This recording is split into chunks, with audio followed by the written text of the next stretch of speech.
Okay, thank you, Alex. Standing in for Lindsay, thanks for that. Welcome everyone to the Conservation Area Advisory Committee. We have now agreed the renaming to Conservation and Heritage Advisory Committee, but that's not appeared on your papers, but it will do next time. So that name change that we previously agreed has now been ratified, so thank you for that. A couple of apologies. As I say, Lindsay's not here, so Alex is standing in.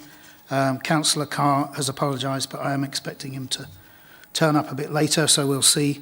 And also Ian Goodwin has given his apologies. Late items, there are no late items that I'm aware of.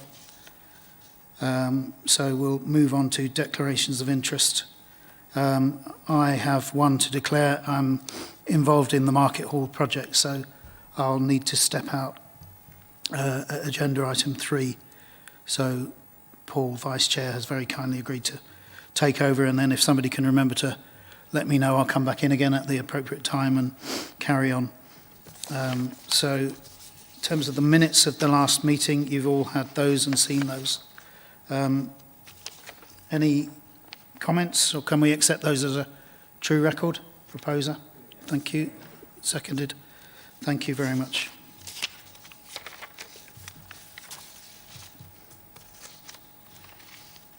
Likewise, items determined since the last meeting. You've seen those. I don't know whether, Chloe, you want to say anything about any of those, or if there are any questions about any of those. But no? Okay. That's all good. Applications not being considered. Again, you've seen the list of applications that are not coming forward for discussion today, so hopefully that's all clear too. Okay, thank you. A couple of nods around the room. So we'll move on to the meat of the agenda, which is the applications for consideration this afternoon. So Chloe, if you'd be kind enough to talk us through the first one, which is the standing order at 28 to 32 Irongate. Thank you. Hello there. The first application, or pair of applications, is a planning application, a listed building consent application for the formation of a beer garden, internal alterations to extend the customer area and kitchen layout, change of use to public house from offices, and the formation of a beer garden is the full title. There has been an amendment to the location. The proposals aren't just to do with 28 to 32, but also 33 to 34 Irongate. So in terms of the proposals, I'll go through a bit of an introduction that you would have seen much of this online. So front elevation, there's no change. Just to remind you where the building is and the views inside. So as mentioned, this application is relating to the standing order and the adjacent number 33, 34 Irongate, which is to the left-hand side in this photograph. So here's just an existing plan of the public house and the main banking hall and modern extensions and 33, 34 layout.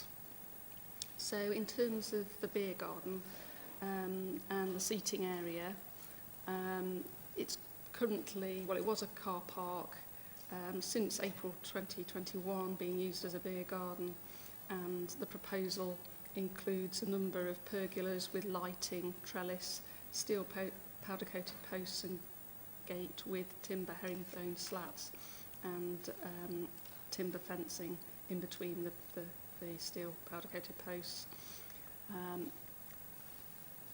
So at the moment it's quite an informal affair, and what they're trying to do with this application is to sort of formalise it. Sorry, I'll get that a bit closer to you. Yep. Here's some sections through the beer garden, which you will have seen online.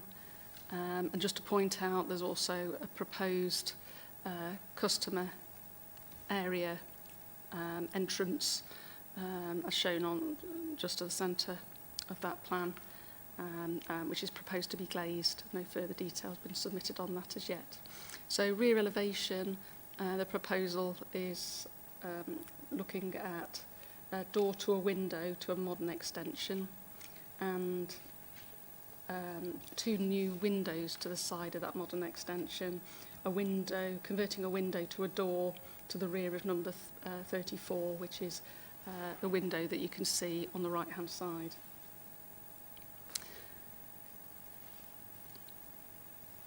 So just going into the internal works, within the modern extension there's kitchen reconfiguration, as I said, in the modern extension, and providing an accessible WC under the staircase. So the proposals, there's the existing. Just going back a second. So there's a slight realignment of walls to create this enclosure, this enlarged kitchen area.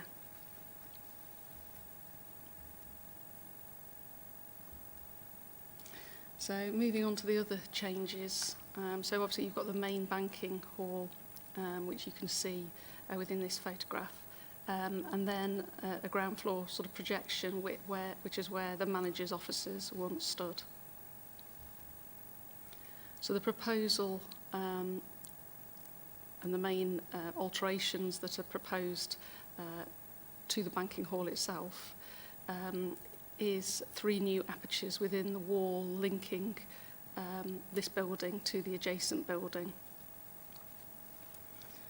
And there has been yesterday and today some amended plans that have been submitted to show there has been a heritage statement and a plan of 1905 showing alterations to 3335 previously, which I'll show you in a minute.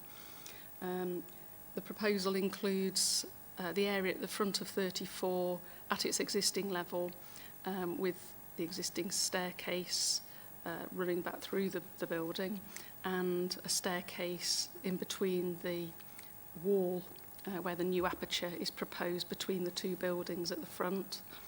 That floor level is remaining the same, and then moving further back, a number of walls being proposed to be removed, and 2 larger apertures in between the 2 buildings.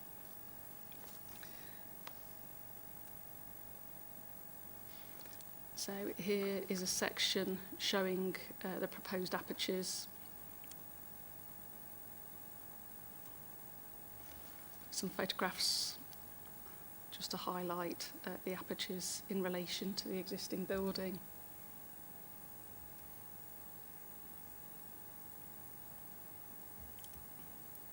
So what we've got here is some new information which isn't online, which shows the 1905 plan transposed with the proposals plan, which you can see below, showing in terms of the side of number 34, there were windows on the side elevation, and the banking hall looks to have been extended in the early 20th century, so that it's thought to be between 1910 and 1950 to infill that area.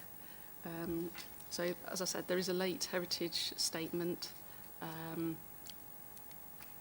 that's been submitted very recently, but that just gives a summary of the information as submitted. Okay, thank you, Chloe. So, as Chloe has said, this is the creation of the beer garden, plus some internal changes. You'd be forgiven for not seeing some of these things because some only appeared today and some haven't appeared at all yet. So Chloe's showing us some of these images that I don't think are on the portal yet, which makes it somewhat difficult. There is also a bit of an issue with there's an absence of assessment of significance in relation to this building. So it's not that clearly needs to be dealt with that in terms of the gap in the submission. But beyond that, you can see there are some internal alterations, including formation of new openings as described. So comments from the floor, please. Chris. Thank you, Chair. Yes, when I looked at the details a couple of days ago, one of the things I noted was the sort of sketchiness of the heritage assessment and so on. And so I'm not. I've just quickly tried to look now, what's changed and so on. But thank you to Chloe for sort of updating us on that. This is a very imposing building. It's got a big presence in the street scene on Irongate, and as far as I can see, that there's no change to the main frontage elevation, which is important.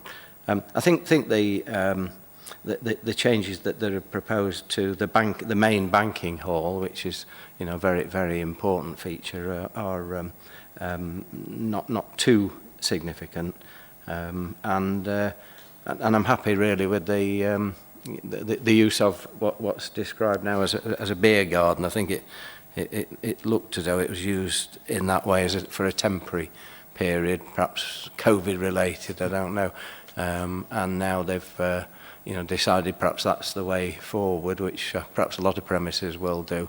Obviously, it seems as though it was previously just a car park, and so that's no loss from a heritage point of view. So overall, I thought the nature of the proposals were suitable. Okay, thank you. Paul. Jeff, I agree with what Chris is saying about the proposals, and I think it's it's a welcome move to actually bring into use number 34 as part of the premises. The standing order really is a success story in terms of licensed premises in Derby, and the care that Wetherspoons have actually taken in preserving the character of the building. I do have a few reservations about the formation of the new openings between the two premises, but do they actually line up properly with existing, or what were existing windows, Chloe, into that, what seems to be a passageway? Obviously, the one towards the front of the building is a new opening. Yeah. That wasn't ever there. The second one moving back through the building is in line with what seems to be on the plan a bow window.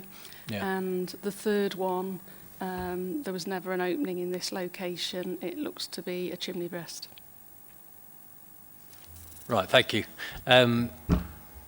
We've seen the elevations from within the existing public house from the banking hall, but from the aspect of number 34, is there anything of historic interest on the inside of that elevation which needs to be looked at? Yes, it will need to be looked at. The only thing in the submission is the photograph as shown, bottom left of this slide. When I went on site, they were able to enable me to have access into number 33, 34, and that's arranged for next week. Thank you. In which case, as long as there's nothing that's being interfered with there, I think it's quite a reasonable proposal, and I think subject to officers' inspection of number 34, I think it's acceptable. Okay, thank you. Any further comments? No? Okay, in summary then, no objection.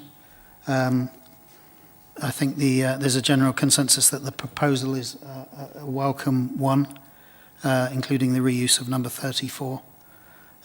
Changes are broadly proportionate, although I think we're looking for a little more justification in relation to number 34. and existing condition, etc. And new openings to justification for those. But I think that's it's no objection. Okay, thank you very much. Moving on to the next one, 4 Victoria Street.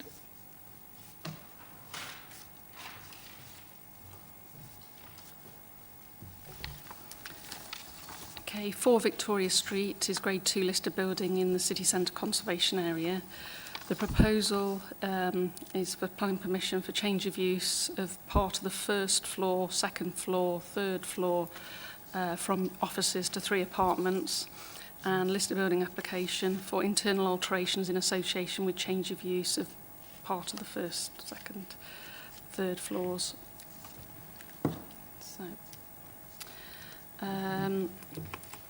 there is as you will have seen online, there is a heritage statement, and it's clear that there is there is significance to the front part of the building, and there is a rear modern extension, which obviously has very little or no significance.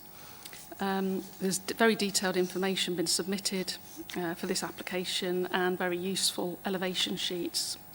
There's no changes to the ground floor, which provides access from the front elevation up to the first floor. The main works are the conversion to apartments, 1 on each floor.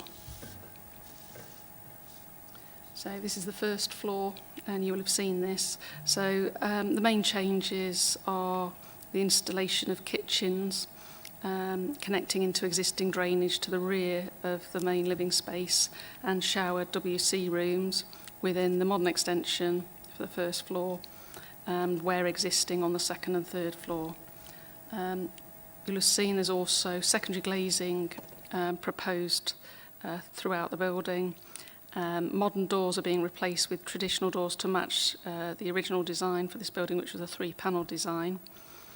There is a current suspended ceiling covering decorative cornices. So I'll just show you those. So you will have seen this information. So obviously the installation of noise insulation to certain walls and fire partitioning and noise insulation in between floors look to be the main impact of these proposals.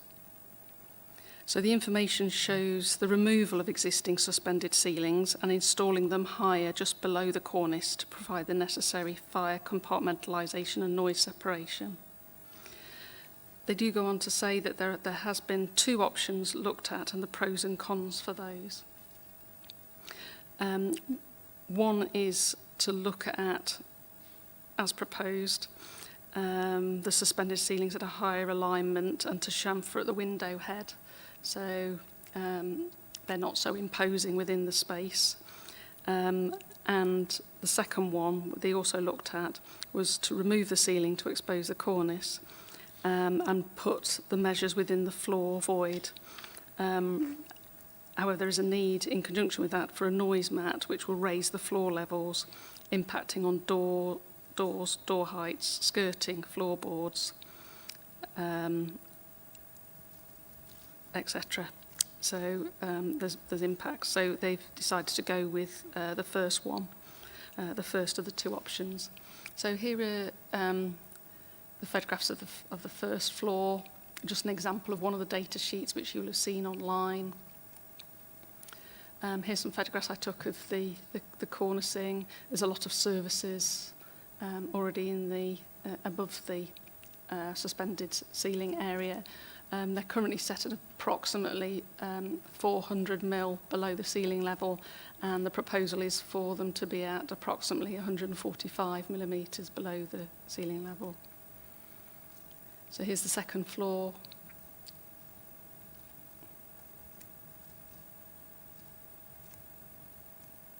And the third floor, once again you'll notice the locations of proposed kitchens, and there are on the plans, as you'll have noticed, the location where walls have to be soundproofed, particularly adjacent to circulation space.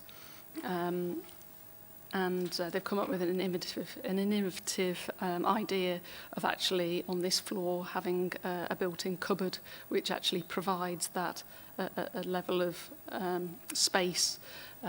So the new partition would provide that. So therefore the cornicing and can be retained along that wall. So here's a section through, just so it showing existing and proposed. Details of the secondary glazing and clarification of the design for each window and the different fire compartmentalisation and noise measures that are, or noise insulation that is proposed. Okay, and that's it. Okay, thank you, Chloe. So, yeah, just to recap, so change of use from offices to provide 3 apartments with some change, albeit minimal change, but principally trying to achieve fire and acoustic separation. So just to be clear on that, the existing suspended ceilings, you can see, does stand down quite a bit, and the proposal would be to reduce that by quite some margin, more than half, albeit it does still stand down and hide the cornice, etc. So comments, please.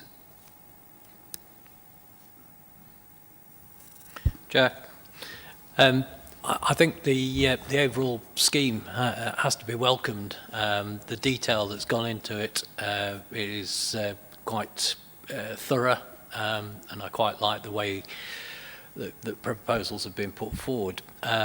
The suspended ceiling options that have been suggested, and the giving the pros and cons, which they did in their statement, it was very useful. And I think, on reflection, the inclusion of another suspended ceiling at a lesser depth is the best option, rather than having a new deck put on top of the floor, a removal of all the skirtings and replacement. Inevitably, that will cause more damage to the listed building than covering over the cornices, which will remain intact, although we've seen that there is damage to them anyway. But if at some point in the future those ceilings want to be exposed and restored, if there's another change of use, then they remain as part of the fabric of the building. So I think it's a scheme to be applauded and want to be approved. Okay, thank you. Any further comments, Chris? Thank you, Chair. Yes, I agree with what I've just heard from Paul. It's a set of appropriate alterations and room layout and the configuration of the building in terms of achieving a viable residential use, which is to be welcomed. There's no harm to the character of the city centre conservation area, and the changes to the building seem to be very appropriate. It's a very interesting triangular shaped staircase, isn't it? That central feature, which obviously will remain a feature. I too felt the approach to the ceilings was appropriate. I just wasn't clear about the secondary glazing. I think it would just need to be dealt with carefully, in terms of some of the window. Well, for example, on the main stairwell, there's an oval window, and some of the other windows have got a lot of features, the stained glass and so on. So the secondary glazing needs to be compatible with those features, I think. But subject to that, really, I was supportive of the proposal. Thank you. Councillor Carr. Well, when I first read this, I was a bit concerned. I didn't fully understand about the cornices, but I defer to my expert colleagues did. If they think it's the right way to go, then I'll look at that. Okay, thank you. No further comments?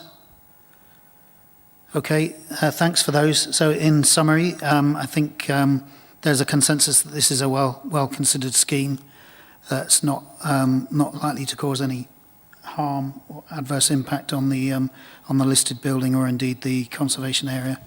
And I think it's this strategy for reinstatement of the ceiling to meet, fire regulations and acoustic separation is accepted as the preferred option of the two that have been presented.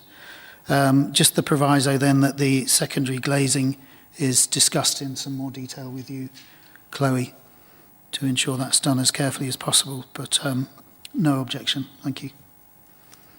At this point, I'm going to have to step out, Paul, so if we can swap over.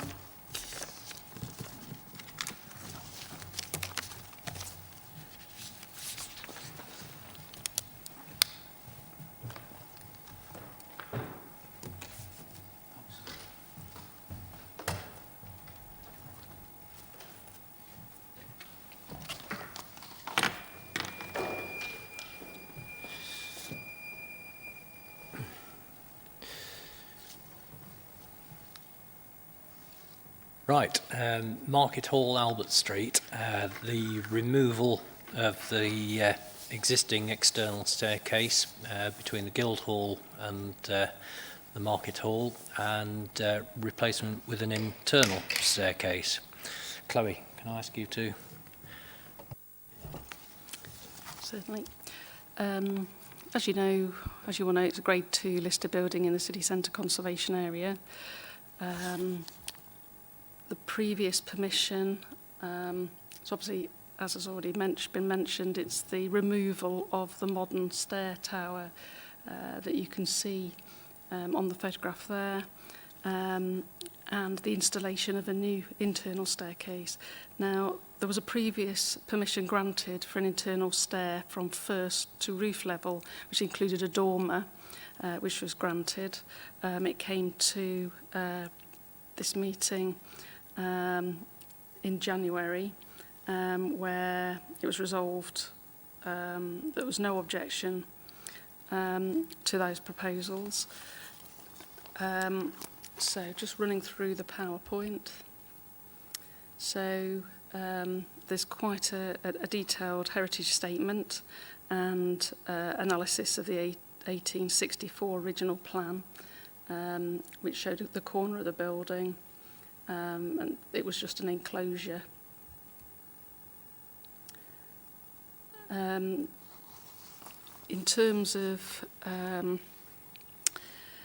as well as the demolition of the 1980s stair and lift tower, there's a construction of a new wall and the reinstatement of windows and a doorway to reinstate what was there previously.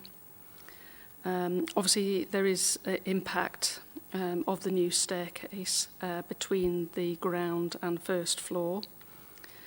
In terms of the design of the staircase, it is a metal staircase with perforated balustrade in grey.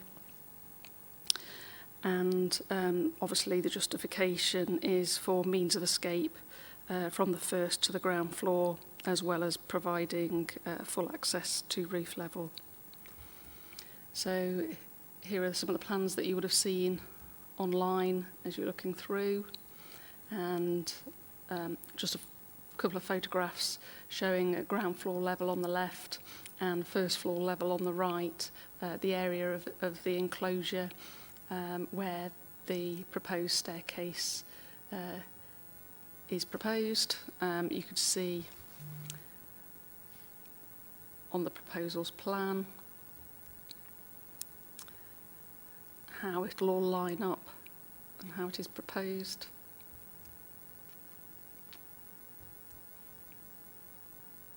The detail of both the outer door and the sort of inside door, if you like, to the staircase.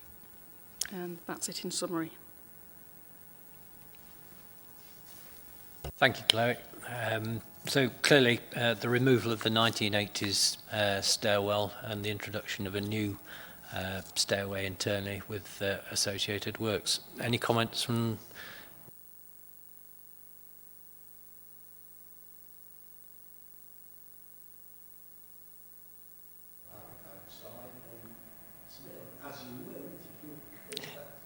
To some extent, yes, yes. The thing I would say is, I actually got distracted this afternoon because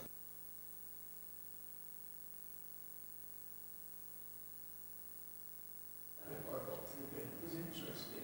It's really useful. Very, very thorough, yeah, yeah, indeed, yeah. Yes, I was going to be complimentary too, really. First of all, to the City Council for taking such care to deal with this renovation in the way they are doing.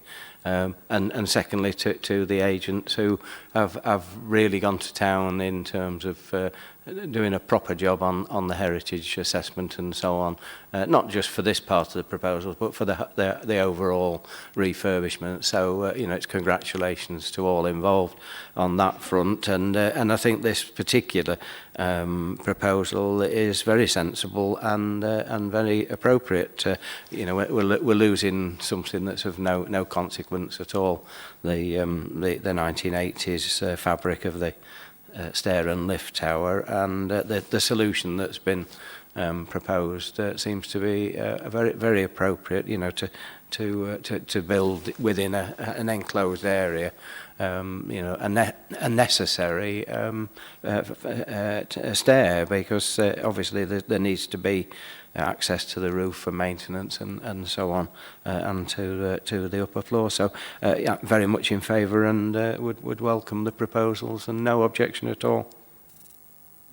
Thank you, Chris. Yeah, I think the balance between losing that 1980s stairway for the sake of losing a little bit of floor, which is the only adverse impact on the listed building, is quite commendable. In fact, what I was going to suggest was it would be really interesting at this stage of the work to have a little tour around for the committee. Maybe if we can mention it to the agent and have a look, see if it can be arranged. So in summary then, we're all happy with the proposals and approve. Thank you.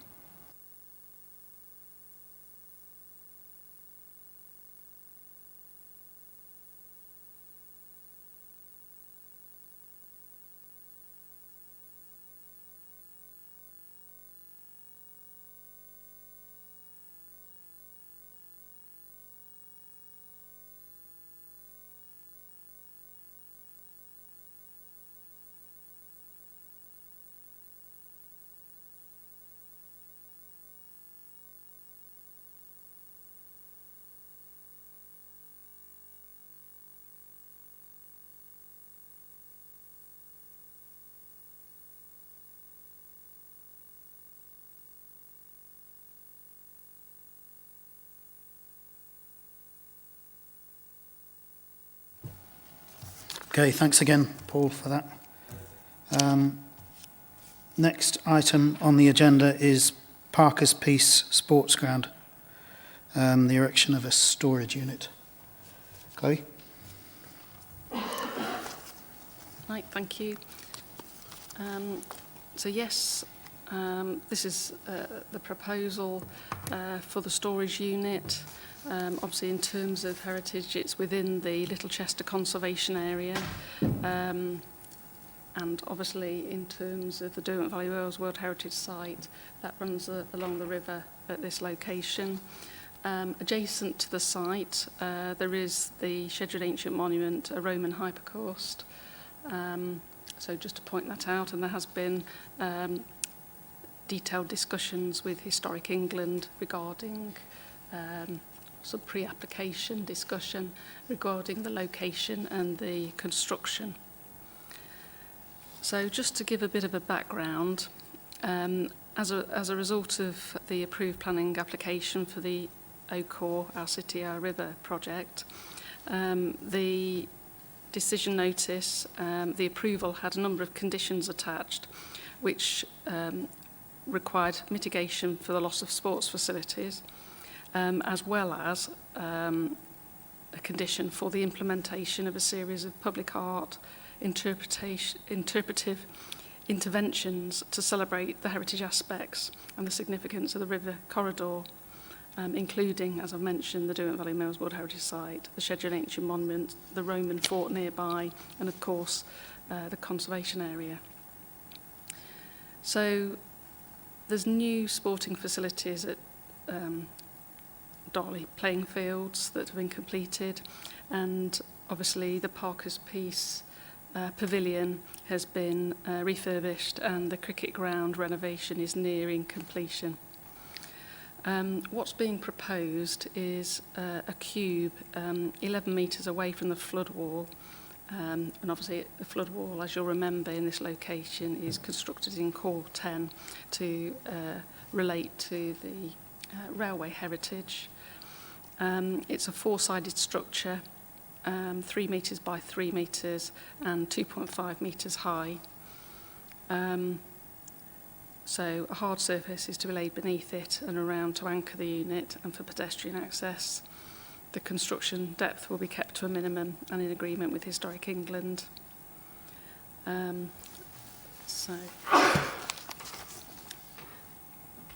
So in terms of the plans, you'll have seen these online, although there's been a slight clarification on the distance from the flood wall and the relationship, as you can see in this section B, side elevation, how it relates to the existing building when looked at on its side elevation.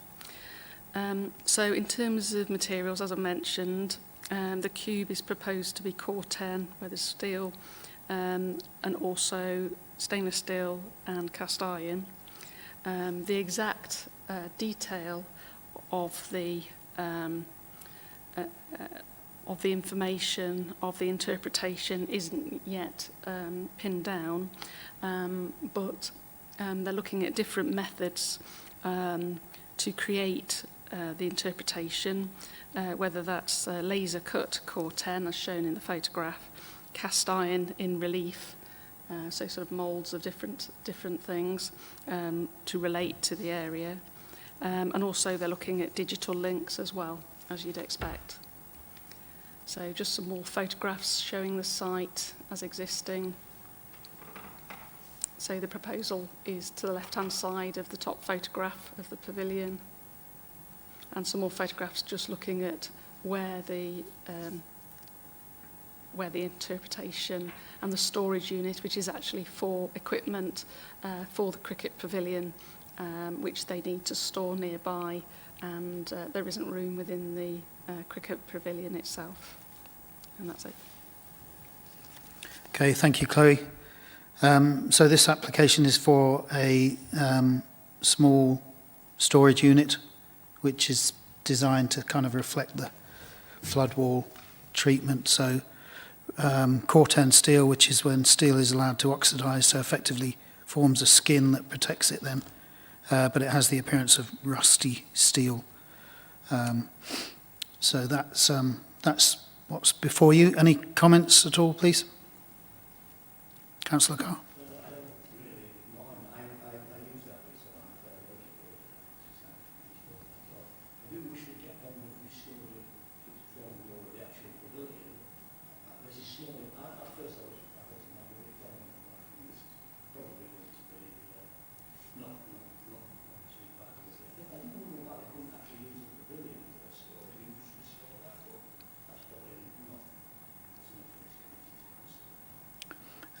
Perhaps not. I don't know whether that was discussed, Chloe. I suspect it may have been. Yeah, the pavilion has been repaired now, but in terms of the limited amount of machinery and things which is needed in a secure location, it was thought that to provide level access onto the adjacent cricket pavilion, they've looked into the different options and whether there was anything else could be used nearby, but they thought that was probably the best solution that they wished to put forward. And I guess it's reversible, although, I mean, they're not asking for a temporary consent, are they? But by definition, it can be taken away again, I guess. But Chris? Yes, thanks, Chair. I thought I did look at it for a little while and wondered whether there should be something better, but in the end decided that it's in keeping with the the sports ground use, and doesn't really lead to any loss of significance of the site. You know, it's fairly limited in scale, and the way it sits against that wall and would be seen against the wall, it's not particularly intrusive really. So I think I came to the conclusion in the end that I had no objection to the proposal. No, sorry. I'm sorry, I don't like it. I think it's rather odd. And I'm not a great fan of this current tendency to promote industrial steel in what I consider inappropriate places. I'd have much preferred, if it were possible, for it to be incorporated either within the pavilion or as some sort of extension to the pavilion. But one thing that I'm not clear about, because I know we've got the existing flood wall, which at that point is steel, but I'm sure I remember when it all came to committee originally that that was only going to be temporary until that land was developed, and that when the land behind there was developed, you know, a proper sort of wall would be incorporated into the development. Am I wrong on that? I can't remember. In terms of, I think the area of wall that you're remembering is the stretch of wall to the rear of the Ada Bliss site. So that is indeed not clad, and Yes. it did come Yeah. to this meeting, and that has been left for now, but is going to be returned to at a later time. This one has been clad specifically with Core 10 to relate to the railway industry that was there in terms of part of the interpretation. So this has been clad like obviously there's a wall along City Road which has been clad in brick, so there's a difference between the two. I don't quite see how it relates to the railway, but anyway, perhaps I'm missing the point. But I'm sorry, I don't like it personally, but if I'm in a minority, well, so be it. Okay, thank you. Paul? Chair, yeah, on first sight, it does seem rather an incongruous thing to do. And I think the secret to this building's success would be the signage that is going to go on it, and actually use it as an information board, which is clearly the intention. It's disappointing we haven't got any more detail as to how that is going to be actually done or affixed to the building.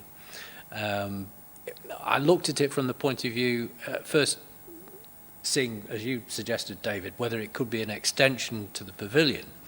But the proportions of that pavilion are really quite delicate and quite nice. And I think anything that is added to it may well compromise that.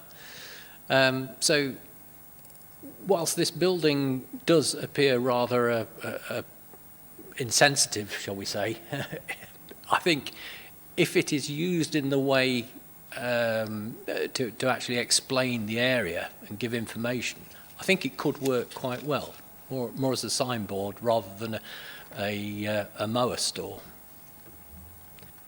Yeah, as you say, I mean, they do suggest that there will be laser cut panels with various messages in them or artwork or interpretation, but it's not clear what is promised, and I think those things are quite important in terms of lifting it out of the realms of being a rusty box into being something quite sculptural and interesting. Councillor Carr. It's actually tucked away in that corner, so if you would provide any kind of information, it's really got to be on the car park that's the other side of the walkway in order to direct it. Otherwise, most of the time, because of that wall, people parking there, will not see it at all. I can't already speak. There's a kind of open ironwork stairs to get over the wall onto the park, which my dog hates because it's Uber. Oh, sorry. Chair, one thing I wasn't clear about was whether it was intended to be artwork or some sort of directional sign. So I don't know if there's a way that we can ask for it to come back once they've decided that, what they actually want to put on it, so that we can look at the design. Yeah, I think I'd support that. I mean, I don't know if there is clarity on that, Chloe, at the moment. I mean, that's my understanding is that there isn't. No, there isn't clarity of exactly the detail of the design as yet. So that's what we've got before us. We've got the idea of the proposal, but not the detail of what it is. So it sounds like you might be warming to it. So we either take a view that we don't object on the basis that we then see some more detail, or it seems I'm in the we defer minority it, ask them anyway, to but defer. I think we'd like to see the design, and that might just clarify things Fair for point. us. Fair point. Yeah, I was interested to hear Councillor Carr's observation that for it to be a public information building, it's in the wrong place. And from my knowledge of that area, yeah, you're probably right. It isn't in the obvious place. Are there any alternatives, perhaps, that might be pursued on that? And I also take on board the idea, whether it's building or sculpture, we need to see a little bit more. So I think we need more information and to pursue an alternative location if necessary. Okay, so I'm taking from that that we ask for further information and consider it at a further meeting. Chloe, specifically, the content of any kind of artwork, etching, laser cut panels, etc., so that we can really, because it is a building after all, and we need to see the detail, I think, is what we're saying, and the point was well made about location too. So thank you for that. Is that clear? Thanks. That takes us on to 11 to 12 Friargate. Chloe, thanks. Hello, number 11 Friargate is grade 2 listed, and both 11 and 12 are in the Friargate conservation area. So within this application, we're just looking at the internal works to number 11, so that's just to summarise that.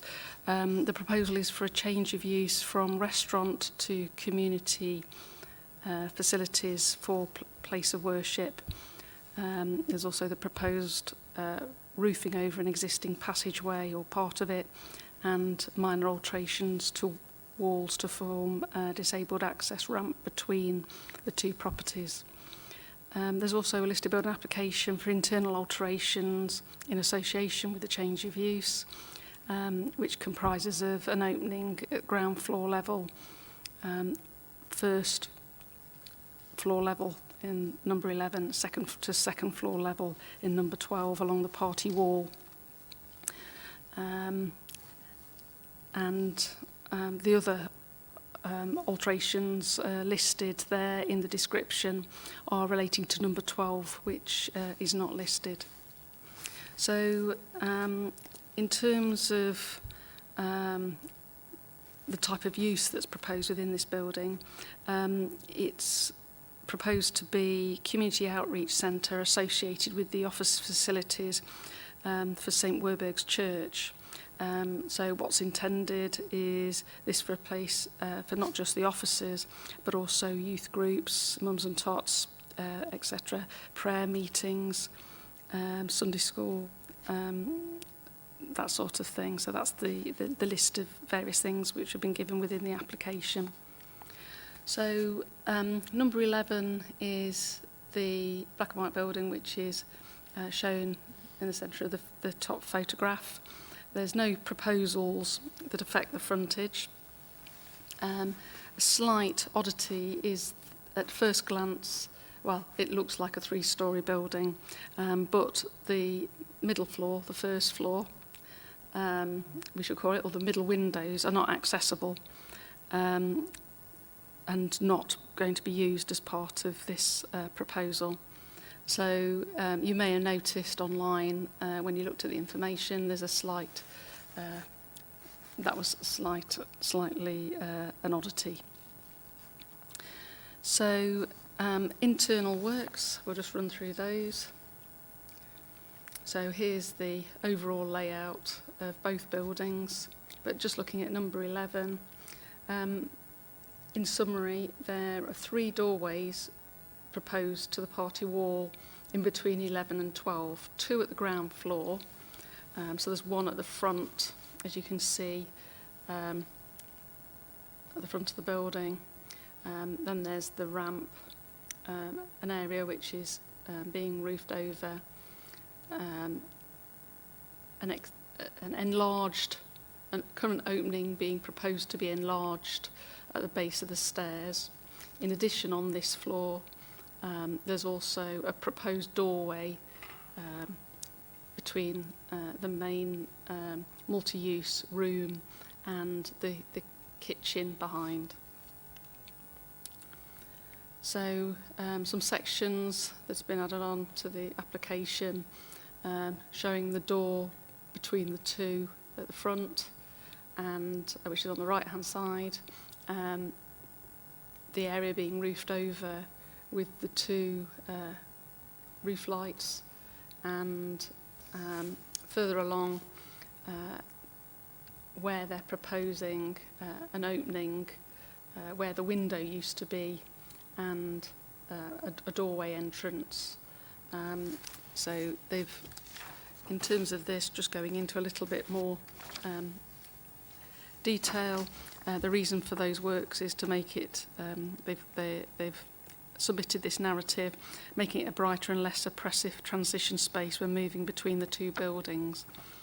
They've looked at 2 different options to reduce the extent of alterations and retain the window, which wouldn't create what they're wanting to achieve, and second, to increase the aperture by removing the window, and I'll move on to some photographs shortly to show you that. So their preferred, or the architect's preferred option is to remove the window and try and open up this space. So also in terms of the within this area between the 2 buildings, there's the proposed ramp to provide access between the 2. There is level access from the front of number 12 into the building. So this is to provide access through number 11 and along that passageway into what could be either building. So in these photographs from the front of Frygate, moving through, you can see the area which is proposed to be roofed over and the roof lights installed, and to the right hand side you can see the proposed window which is at the base of the stairs within number 11 being proposed to be removed. Some more photographs showing the area where a new doorway is proposed. This is the space within number 11 where they're proposing a doorway to the right hand side of the chimney breast. A bit of information about, as I've explained, the removal of some of the walls in between the 2 and the window. So on the first floor, there's no proposed changes to number 11. On the, apart from a bulkhead, but that's in number 12. And then to the top floor of both buildings, there's a link through, which you can see partway between the 2 buildings, and the staircase itself going up to number 12 is actually within number 12 and not in number 11. All the other changes, well, there aren't any other changes apart from those doorways between the 2 buildings. So left-hand side shows where the new doorway aperture is proposed to access through into number 12. Photo on the right shows you where the door will be coming, doorway through, the staircase coming through at number 12. Bit of information, as you would have seen online, regarding how that's going to work. And that's it. Okay, thank you, Chloe. So just to recap, so a new community use, community outreach, including a range of spaces, most of which exist, fairly limited change actually internally, no change externally, and a bit of widening of an opening to next door. So this application relates to 11 and 12, but Chloe has rightly been focusing your attention on number 11, which is the listed building. So comments, please. Councillor Carr. Thank you, Chair. Well, from the outside, there are a couple of really attractive buildings, especially number 11, and given that anything of interest inside seems to have been sadly destroyed in the past, and this looks like a useful use for the building, I would approve, Chair. Thank you. Thank you. Chris. Yes, I'd agree with Councillor Carr that there'd be no negative impact on the character of the conservation area. There isn't material harm to the character or significance of the listed building, in that the alterations of number 11 are fairly limited, really, and they will, as Councillor Carr said, bring about a beneficial use. So I'm in favour of the proposals. Thank you. Paul. Chair, Chloe, could you bring up the floor plans for me on the listed building?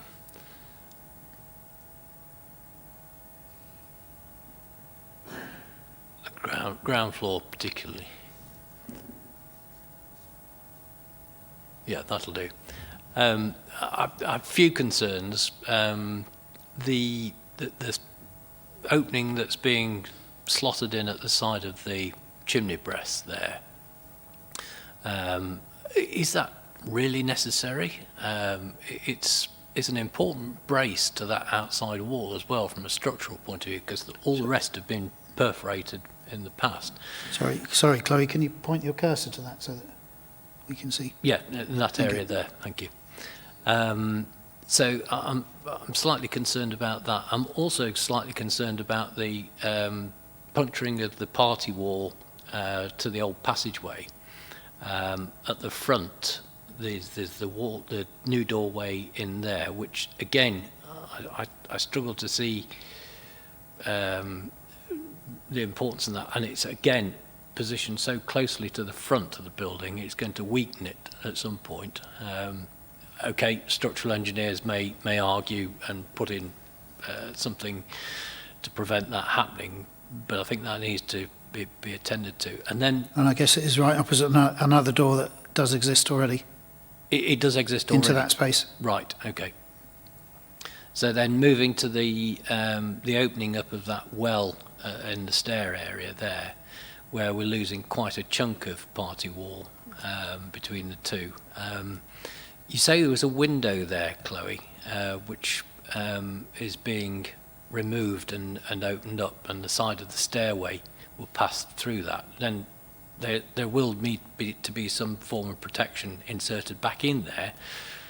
My argument is why can't we just keep the party wall going back through that space and keep the integrity of the division between the various the buildings as they were intended. The other question was, this is in association with St Werburgh's, the usage. Is that going to cease and be replaced by this, or is this an extension to that?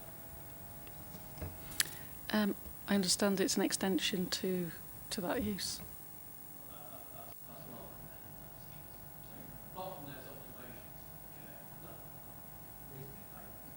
Okay, thank you. Any further comments? So I take that as a no objection and a general support for the new use and the acceptance that this won't bring, it will bring some beneficial change and no harm in terms of the listed building, subject to some further discussion on the party wall openings, I think principally have been flagged, but no objection. That takes us on to the last one, which is Highfield House.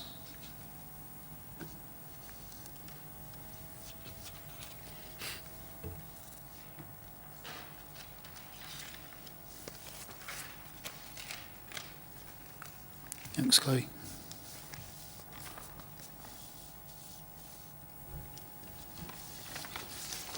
Okay, at Highfield House, which is Grade 2 listed building in Struts Park Conservation Area, it's the conversion of an outbuilding to annex. I'm sure you're all aware of this building. So just some general photographs, and the outbuilding is bottom right, and the view of the roof, of the existing roof. So obviously there is a heritage statement which is looked at, and one can see that the existing building has been, or the original building has been extended, especially to the front. So there's some lovely tall stonework which can be seen along the boundary wall and along part of the building to the side elevation, which then ceases, and you can see where the brickwork has been extended. So here's a view of the side elevation, bottom left, of that outbuilding. So some further details of that outbuilding, the current construction in terms of the roof, the existing details that exist to the floorscape. So to the right hand side there's stone flags through the doorway on the right hand side, brick pavers to the centre and to the left hand side, and obviously as a former stables there is a divide, as you can see, a timber stall divide, bottom right still remains. So externally, the proposal is to replace the existing doors with glazed doors. There's no clear detail on whether the windows are being replaced or not. There's the installation of a roof light, and to the side elevation, the proposal is for a new window. In terms of inside the building, the existing floor plan and the proposed, you can see the information. Obviously there's limited information on drainage. We're not sure about vents and flues. There's a number of apertures that are being proposed to link the different spaces. So that's a summary of the proposal. Okay, thank you, Chloe. So conversion of the existing outbuilding to become an annex to the existing residential property and listed building. Comments, please. Chair. Oh. This is quite an important building as far as Derby is concerned, having been designed by Leaper, a well-known amateur architect, but it has merit. Unfortunately, this proposal has very little merit. It's very weak in its supporting statement. The detail of the design work is very poor as well. I would like to see a lot more supporting detail, particularly in terms of the floors, and if they are going to retain the materials that are as existing on the floor, whether they're relaid. The details of the door, the new doors to go in, are completely incongruous to the building. It just lacks imagination. The other item in there, which is clearly of interest, is the stall separator, the petition, which could, with some imagination, be reused within that building, within the conversion. I have no problem with the conversion of the building. I just think it needs a lot more attention to detail. Okay, thank you. Any further comments, Chris? Yes, my thoughts reflect those precisely of Paul. And yes, my note says, can the original stall divider be reused in some way, because it does look to be an important feature. I've no objection at all to the principle of bringing that building into a residential use, as an annex to the main building, which is a change from its original purpose, in that perhaps those original purposes are no longer required.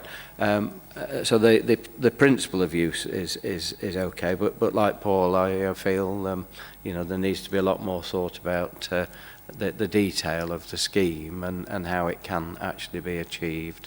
And as I say, really they should look to retain that important feature in the building in some way. That's fine.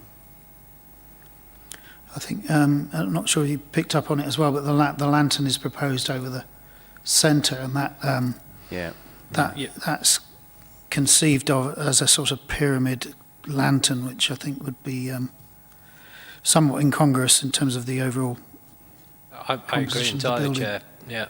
In fact, I know we can't sort of say it, but we could encourage them to perhaps look at reintroducing a pitched roof, which would have been the original, because they're going to have to strip that roof inevitably in the first instance. So it's just a suggestion. Okay, any further comments?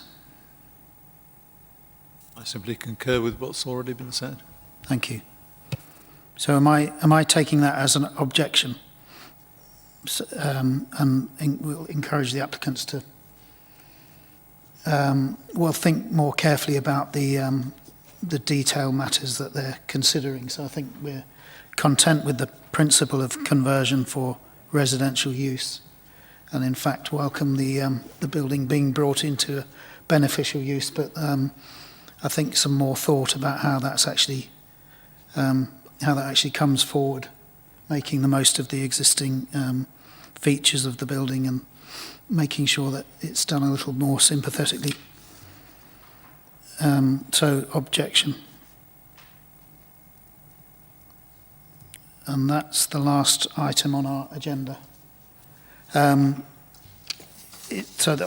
think that's it from our side. I mean, this is the last one before Christmas too, so we are a bit thin on the ground today, unusually, so I don't know whether the Christmas shopping started earlier, but hopefully in the new year we'll be back to full strength as the Conservation and Heritage Advisory Committee. But in the meantime, if I could thank you all for your contributions during the course of the year.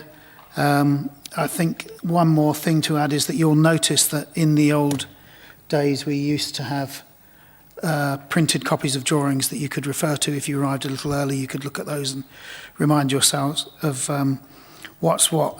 That's not happening anymore for all sorts of reasons, most of which are fairly obvious. So it is incumbent on everyone to take a look on the planning portal and try and digest everything in advance of the meeting, and then Chloe will give us a recap, which is always very helpful. So if I can encourage you to keep doing that.